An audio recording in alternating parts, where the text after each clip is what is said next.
हेडलाईन्सचे प्रायोजक आहे NBC bearings, लांब पळण्यासाठी। मनसेचा शिवाजी पार्कवर गुढीपाडवा मेळावा। राज ठाकरे भाजपसोबतच्या युती संदर्भात आज बोलणार का, याकडे सर्वांचं लक्ष। कार्यकर्ते शिवाजी पार्कवर जमण्यास सुरुवात। मनसेची वाटचाल सत्तेच्या दिशेने सुरू होईल। राज ठाकरे महाराष्ट्राच्या आणि हिंदुत्वाच्या हिताचा निर्णय घेतील। मनसे नेते संदीप देशपांडे यांचं वक्तव्य।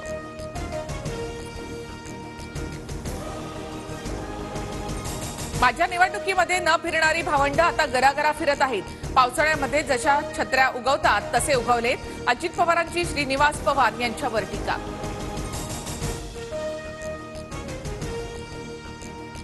निवडणुकीमध्ये पवार आडनावासमोरील बटण दाबा।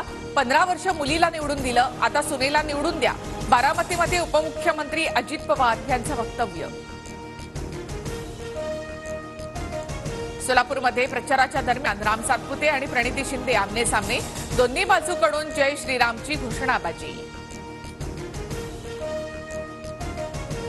पवार गटाची दुसरी यादी उद्या जाहीर होण्याची शक्यता।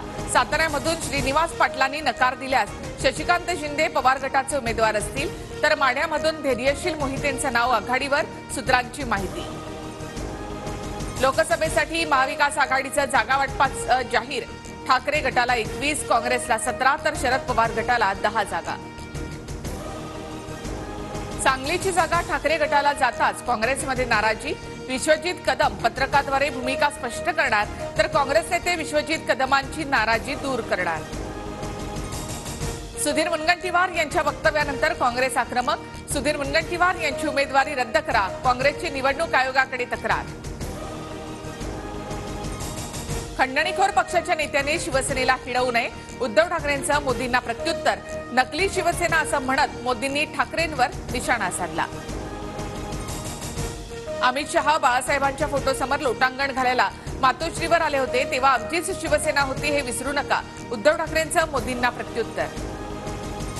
मुख्यमंत्री शिंदेंकडून अजूनही माझ्या अधिकृत उमेदवारीची घोषणा नाही, श्रीकांत शिंदेंची प्रतिक्रिया। तर 2 दिवसांपूर्वीच फडणवीसांकडून कल्याणमध्ये श्रीकांत शिंदेंना उमेदवारी घोषित।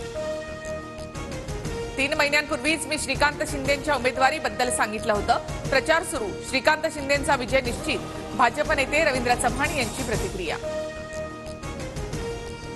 ईव्हीएम आणि व्हीव्हीपॅटच्या मतांची पडताळणी करण्याची मागणी करणाऱ्या याचिकेवर 16 एप्रिलला सुनावणी। 19 एप्रिलला पहिल्या टप्प्यातील मतदान असल्यामुळे सर्वोच्च न्यायालयाच्या भूमिकेकडे लक्ष।